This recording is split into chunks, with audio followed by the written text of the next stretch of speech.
Warning. Due to Bethesda's miserly tight-assed copyright practices, I am not able to use the original audio track on several sections of this E3 presentation. Because of this, some sections have been remastered.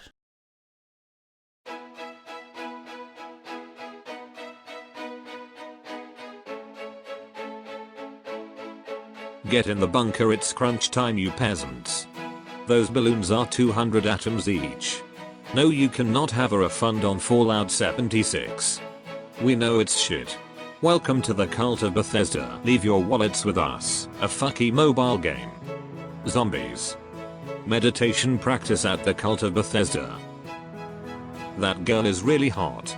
I'm not stalking you. Honest. Oh great. More shitty mobile games. Lesbians are nice. Please don't light that in here. But you can take that home and burn it. It's like an insect colony. Run by furries. He likes furries. He can tell they are weirdos. A high priestess of Bethesda. Please tell me what to think. You will need stronger cable ties if you are going to kidnap me. Daddy, I maxed out your credit card on loot boxes. Bethesda loves loot boxes. My name is Dinger, and I used to skive off school when a Bethesda game came out. Stop doing that. My name is Mark Diaz, and I liked Bethesda games when I was a kid. And pornography. I used to like Elder Scrolls back when it was good. I'm Dana Cristo. I started out as a 16-year-old gamer who just wanted to bring joy to others. Not peddle loot boxes to children. Now I make mobile games. Now I make T-posing NPCs. Now I turn children into gambling addicts. Now I'm really depressed. Seriously, fuck off with your mobile games. Creeper. Creepier. Creepiest. All hail the Church of Bethesda. We only require your obedience and all of your money. I stole your advertising revenue. We are all in desperate need of a reality check.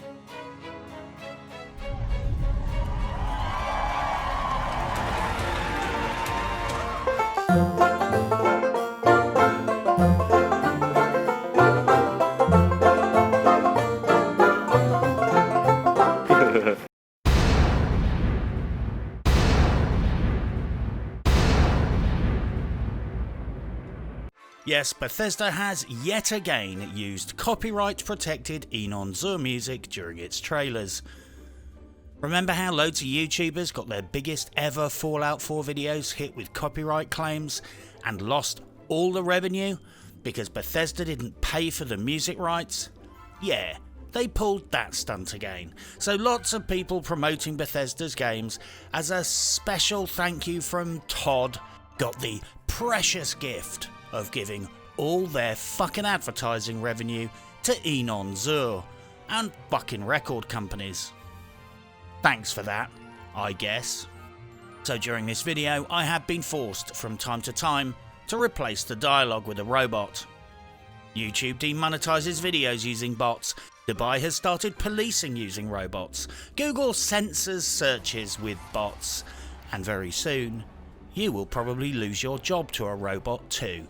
So you might as well get comfortable with the technology sooner rather than later.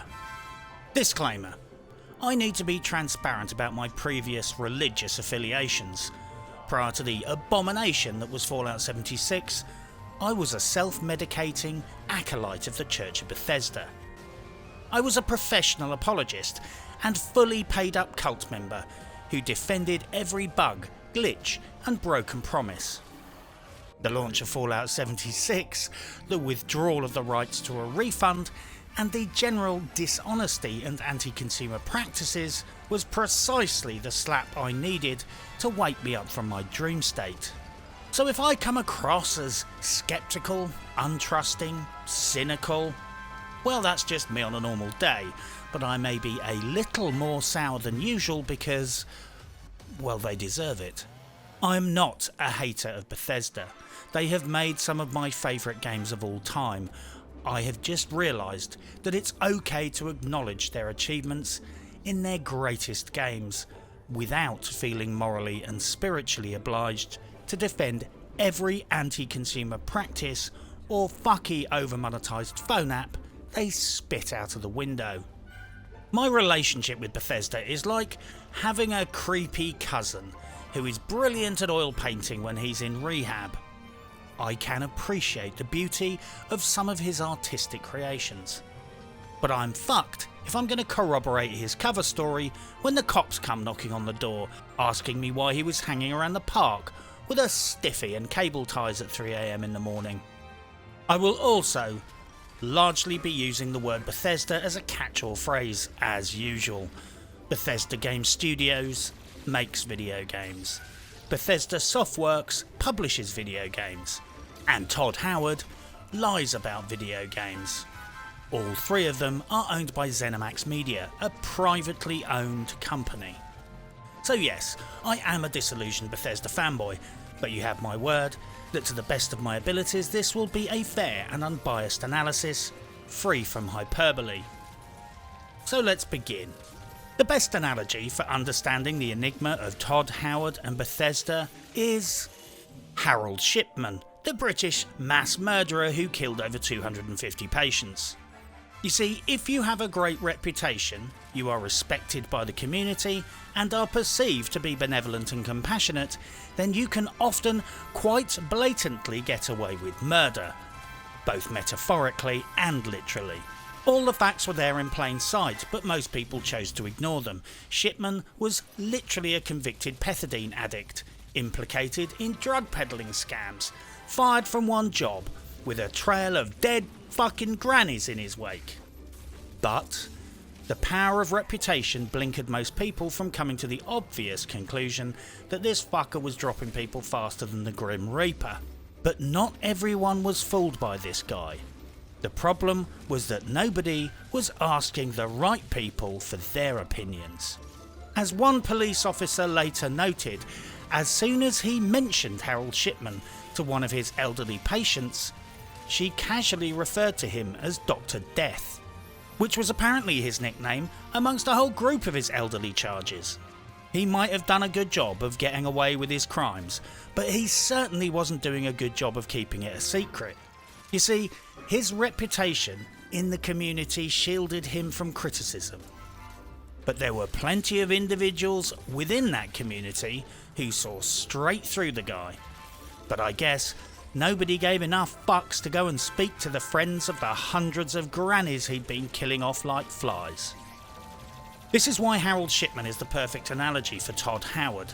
When I became disillusioned by the appalling anti-consumer microtransactional fuckfest that was Fallout 76, some other gamers I know immediately pointed out to me that he has been pulling this shit for years.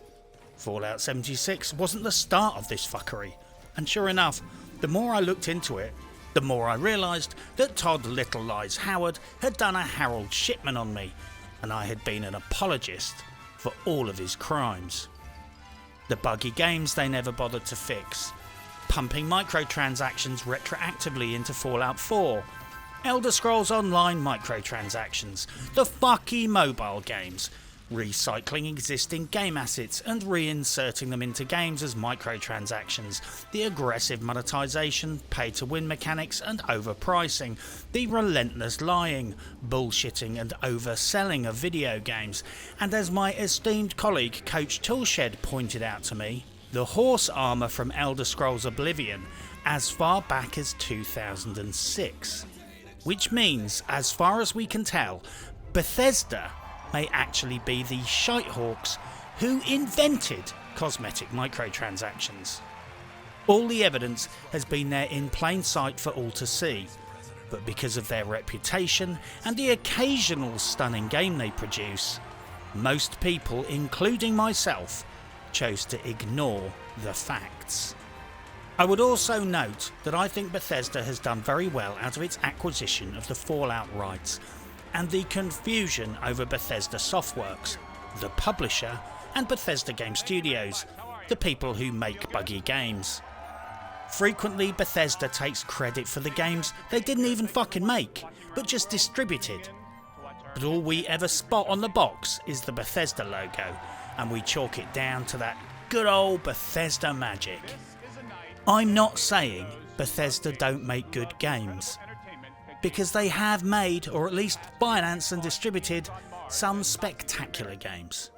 But if we're honest with ourselves, they have been killing a lot of grannies too, and just like Harold Shipman, no amount of good deeds and charitable acts wins you immunity from 250 fucking murders. So keeping this all in mind, how did the E3 presentation go? Well, not very fucking well. Well, Pete, I hide behind puppies Hines, came on stage. You remember Pete, right? He was the guy who literally went into hiding when Fallout 76 launched, turned out to be a broken, unfinished pile of fuck, and everyone got told to eat a bag of dicks when they asked for their money back. He very, very literally posted a picture of some puppies on Twitter and ran the fuck away. He then introduced the bullshitter-in-chief, Todd Little Lies Howard. By the way, I strongly recommend you check out some of the linked videos in the description if you need a recap on just how many times Todd Howard has been caught out bullshitting the fans. We have had an incredibly exciting year at Bethesda Studios, he says. His knowing quips about the events of this year and joking that he's impressed people are still here were frankly awkward and fucking uncomfortable for me to watch. It was like watching Harvey Weinstein giving a speech at a wedding reception and making knowing jokes about dates gone wrong and how he can never seem to find a bathrobe that stays closed, then winking at the bride. Todd Howard should be on stage apologising. He should be in sackcloth and ashes, asking for forgiveness. Joking about his crimes just made him look like the ultimate piss taker.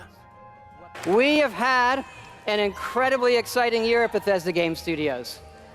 Given some of that excitement, impressed you're still here.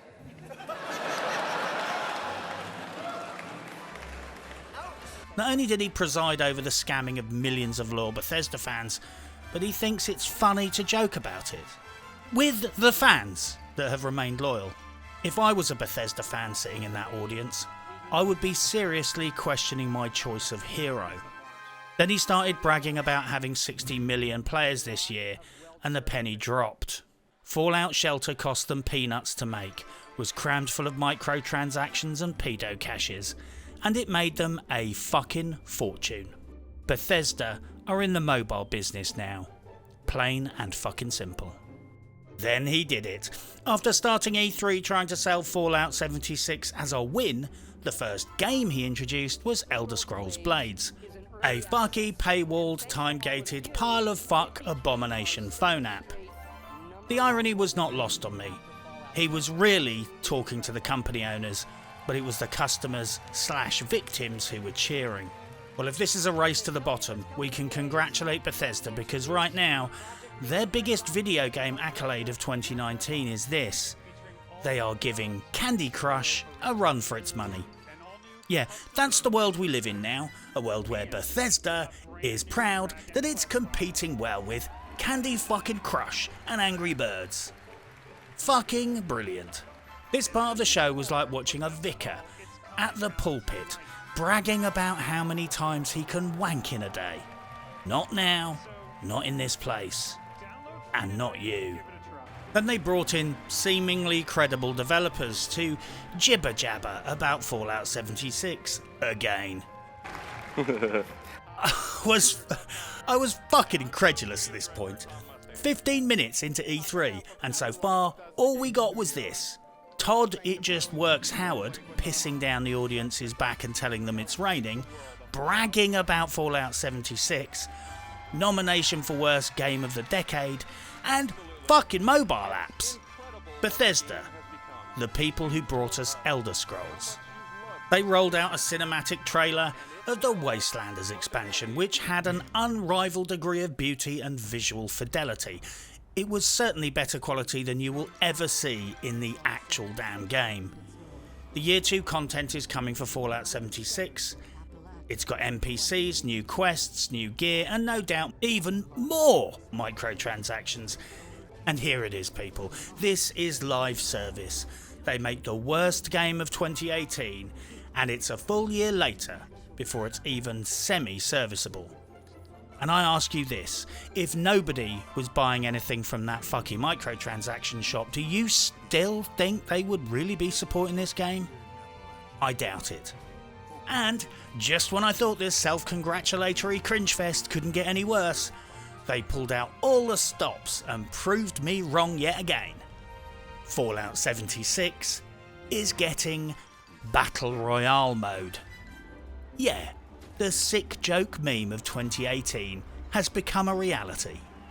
Then cult leader Todd Howard came back on to stress that all the shite they're adding to their microtransaction packed pay-to-win shitfest games are technically free. He teased the never-to-arrive Starfield, he teased the never-to-arrive Elder Scrolls 6, and described them as next-gen RPGs. Let's hope they update their game engine and give their old game engine back to the fucking Bronze Age where it belongs. Then we finally got something vaguely original. Shinji Mikami and Ikumi Nakamura from Tango Gameworks, a studio owned by ZeniMax, came on to talk about Ghostwire Tokyo. And this looked rather interesting in yet another cinematic trailer kind of a way. It's pretty, it's set in Tokyo, some kind of rapture phenomenon is going down and people are vanishing. You have to find out what's going on, and because this is a video game, that probably means a bit of ultraviolence and a bit of dialogue. I'm going to take a wild punt that Ghostwire is a Matrix-style supernatural thriller where you figure out the reason people are dying is something to do with the virtual world you're being in under attack, and that the entire population is in suspended animation on a spaceship or some shit. If I'm right, then I'm sorry I just spoiled it for you. Overall though, Ghostwire Tokyo does look interesting, and I am actually going to check it out. Then we had another cutaway sequence, where some fucknut was pleading with Bethesda to put dragons in everything. Calm your tits, son. The problem is getting them to stop putting the same recycled Skyrim assets into every game, for fuck's sake.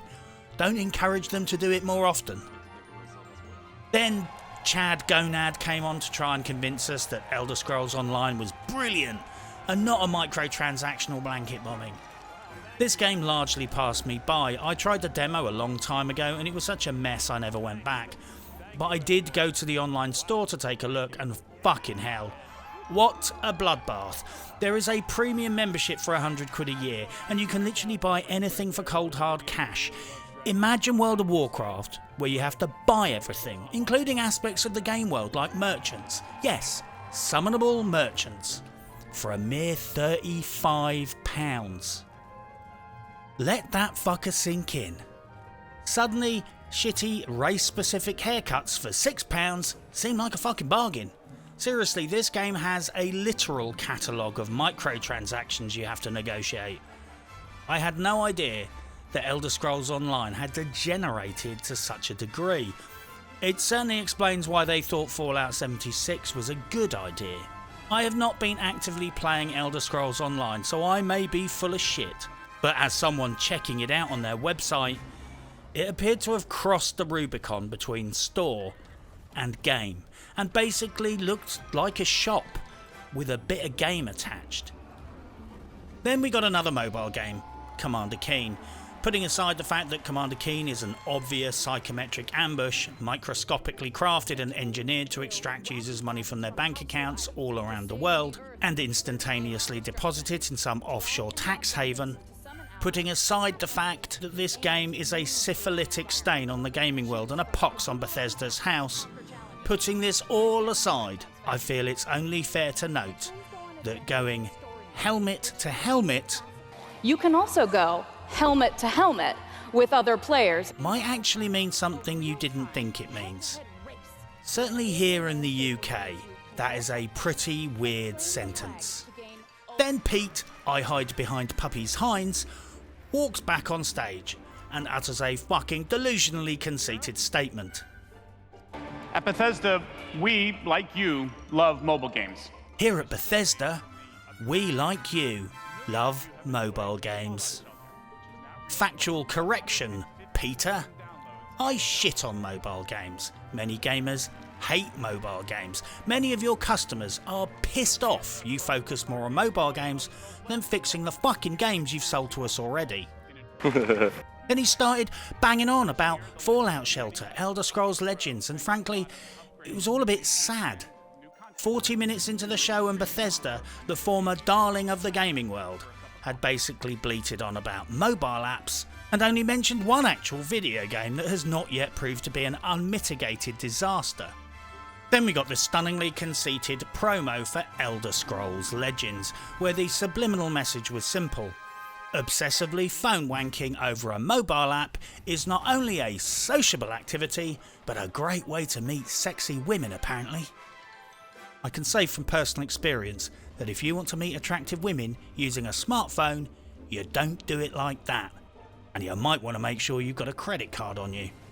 Then again, if he's playing Elder Scrolls Legends, he certainly has a credit card on him. Thankfully, there was a short break from the insanity when they announced more DLC content for Rage 2. I'm not 100% certain how much of this nice stuff is in-game and how much is in-game store, and they included more wank purchasable wizard cheat codes, and the characterisation they include in the trailers is certainly not a regular feature of the real gameplay. But this said, at least it was real content with a little real gameplay footage. Rage 2 is an okay game and they're delivering on their promises.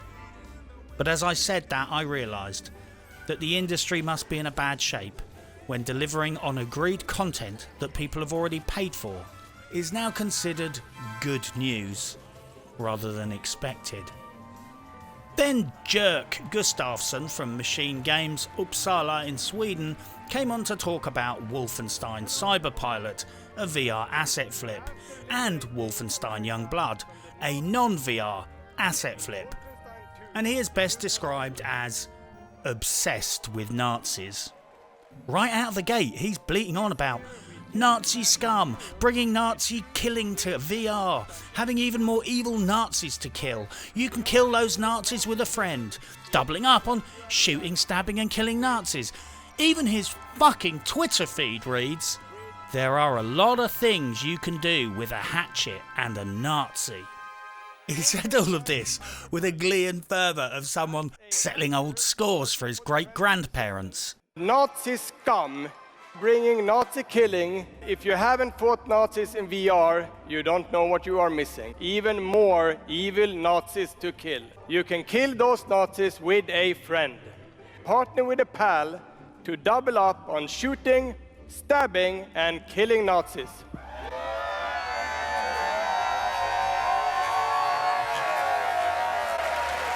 Check it out. I'm sorry, but I just think he was either overcompensating for something, as much as we're still grateful for those ball bearings, or two, and more likely, it was just a cheap appeal to the puncher Nazi brigade. You know, battlefield vagina rhetoric done on the low down.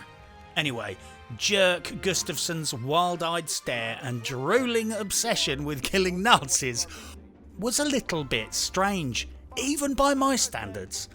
Although I generally assume that anyone who shit talks that much about violence probably hasn't done any. And incidentally, most of the Wehrmacht were not actually Nazis. I think the gaming industry's obsession with Nazis is interesting and is a barometer of the political times. Most of the game publishers are too shit scared to include interesting, political and controversial subjects in their games because it's too easy a target for enemy publishers' covert advertising apparatus.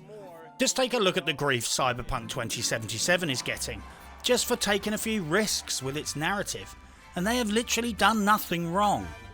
So the easy choice is to say, fuck it, let's just go with the Nazi option.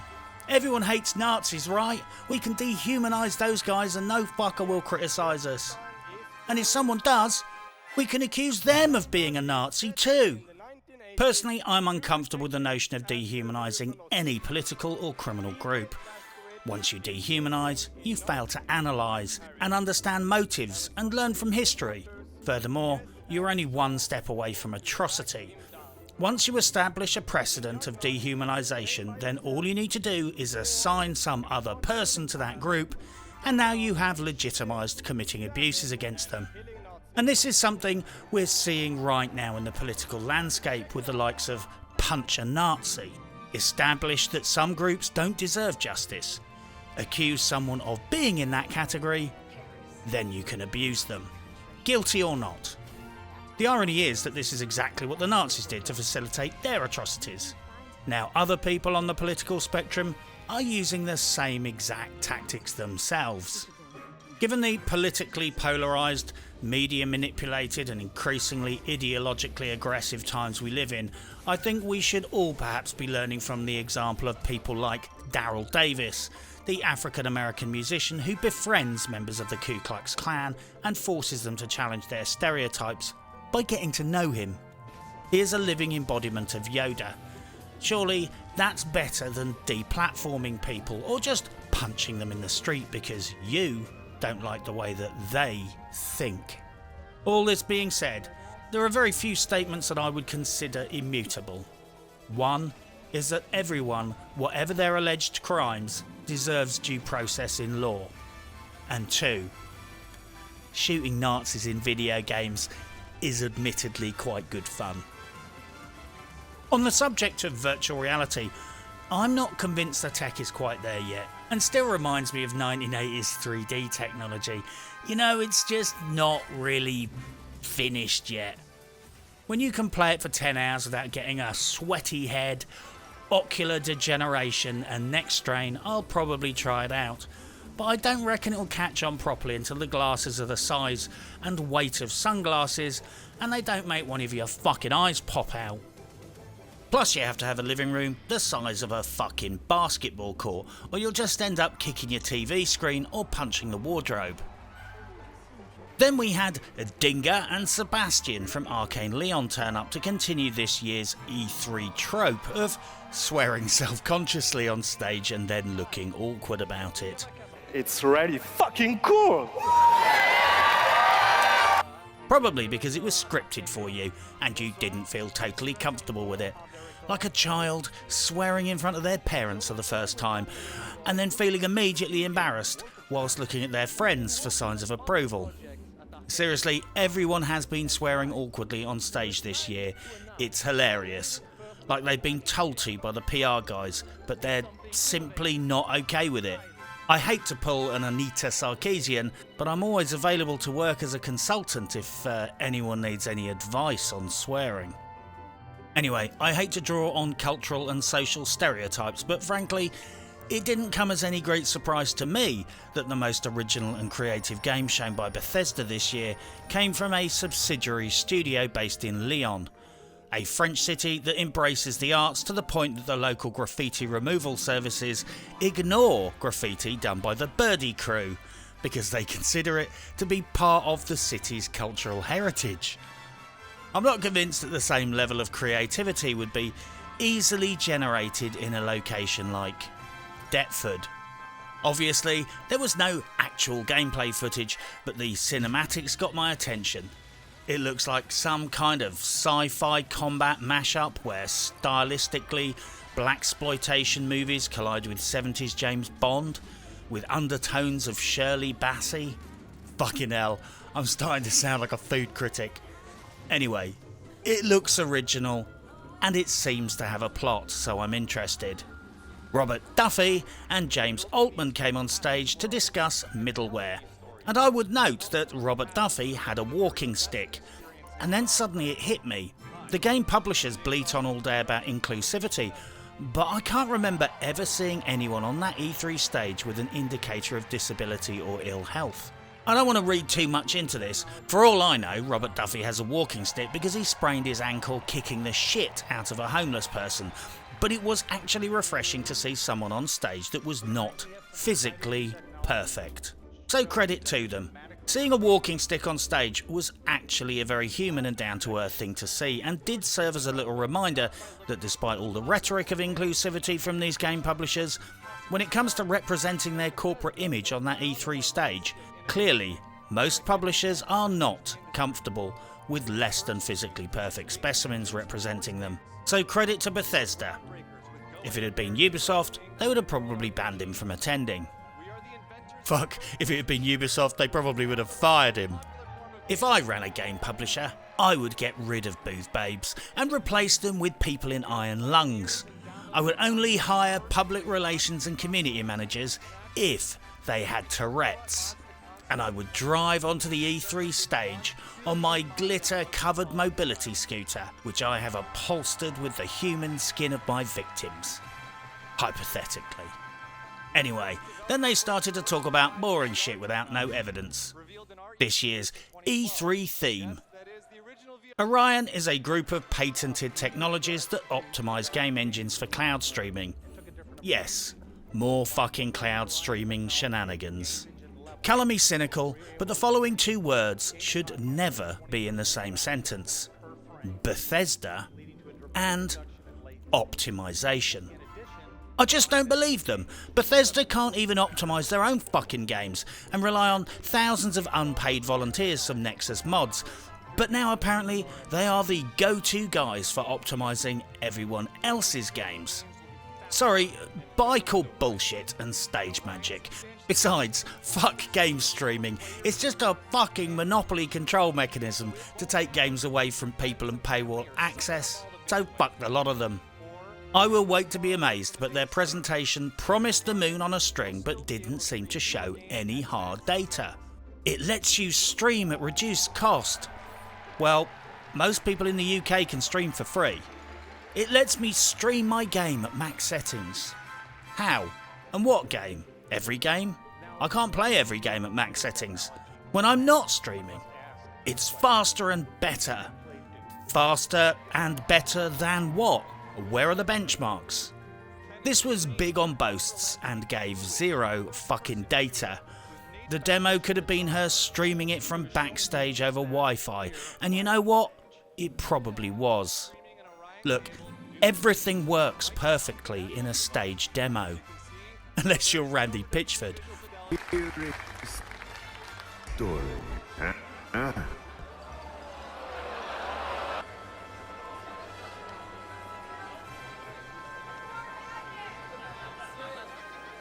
So I want to see this shit work in real life, thanks.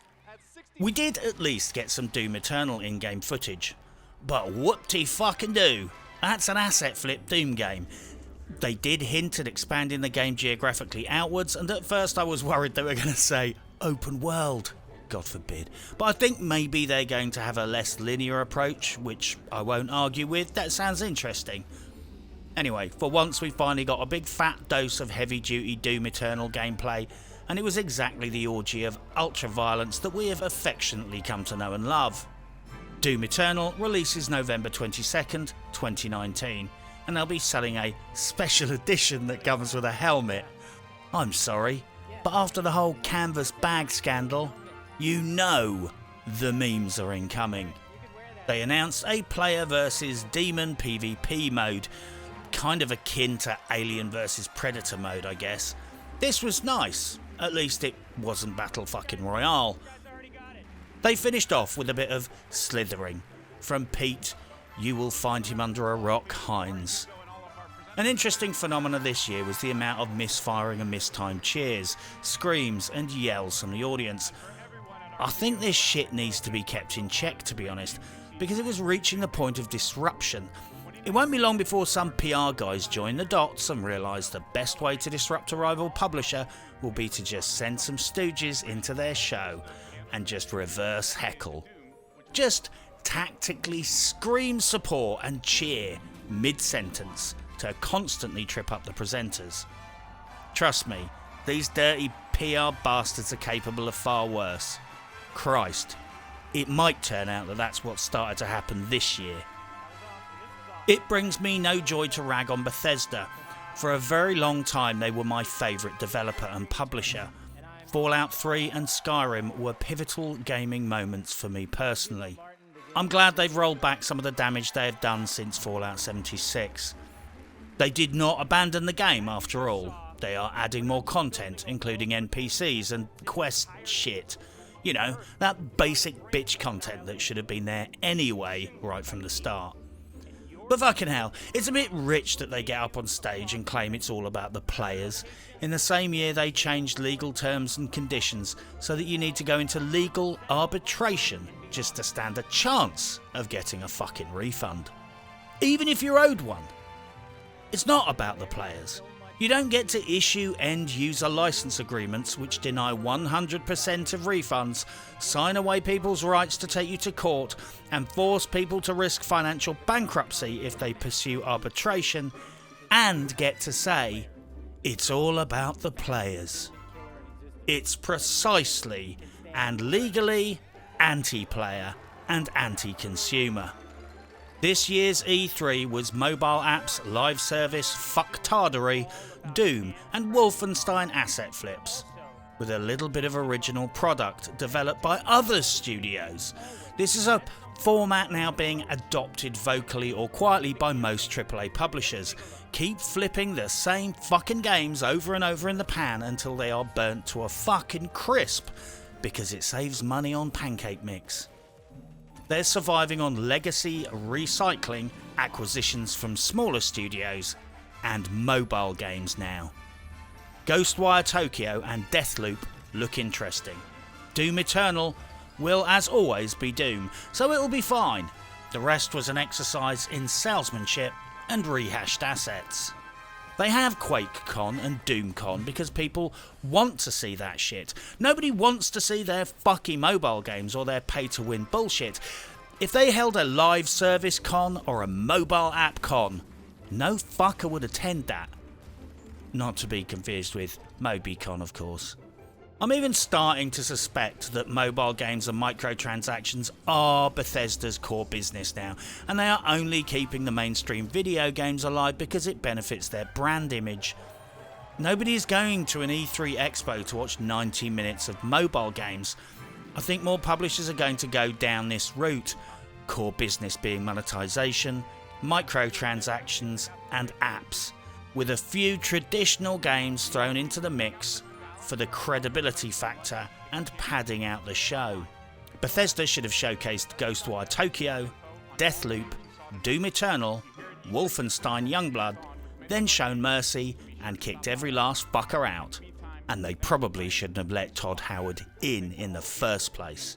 Despite my salt and vitriol, the montage films they showed on stage did really mean something to me. I have been that gamer that got lost for days in Fallout and Skyrim. I was genuinely touched by some of these soundbites, and I think some of these statements will resonate with anyone who has really loved one of the classic Bethesda games.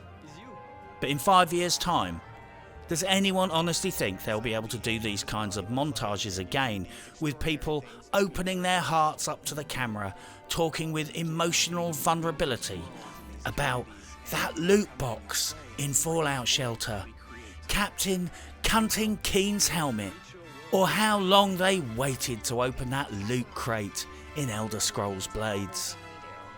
Nobody is going to be waxing fucking lyrical about being time-gated, opening bloody loot crates, and having their bank accounts stripped out when their kid wanders off the reservation and starts tapping up their mum's credit card buying bloody pay-to-win content. A phenomenon that happens now with such regularity, it's hard to argue that these companies are not deliberately facilitating it. It brings me no joy to say this, but I keep hearing the same thing everywhere on the internet, and I absolutely fucking agree. Bethesda peaked early with Skyrim, and it's been all downhill since then. But for now, good luck, and happy hunting. I am on probation. I was a cat in a previous life. I'm a stalker. I have pink eye. I'm a primary school teacher, and everyone loves me. I am a hardcore gamer. Mobile gamer. I get sexually aroused by dragons. And Todd Howard. When I go to the store, I make all the children cry. I am a Twitch thought. My milkshake brings all the boys to the yard. I'm only here to use the bathroom. I watch you while you sleep. I have no soul. What's that shit on your face? Please help me escape. Don't expect to get any sense out of me. I wear a tight top when I am streaming. And I bend forward so the boys can see my cleavage.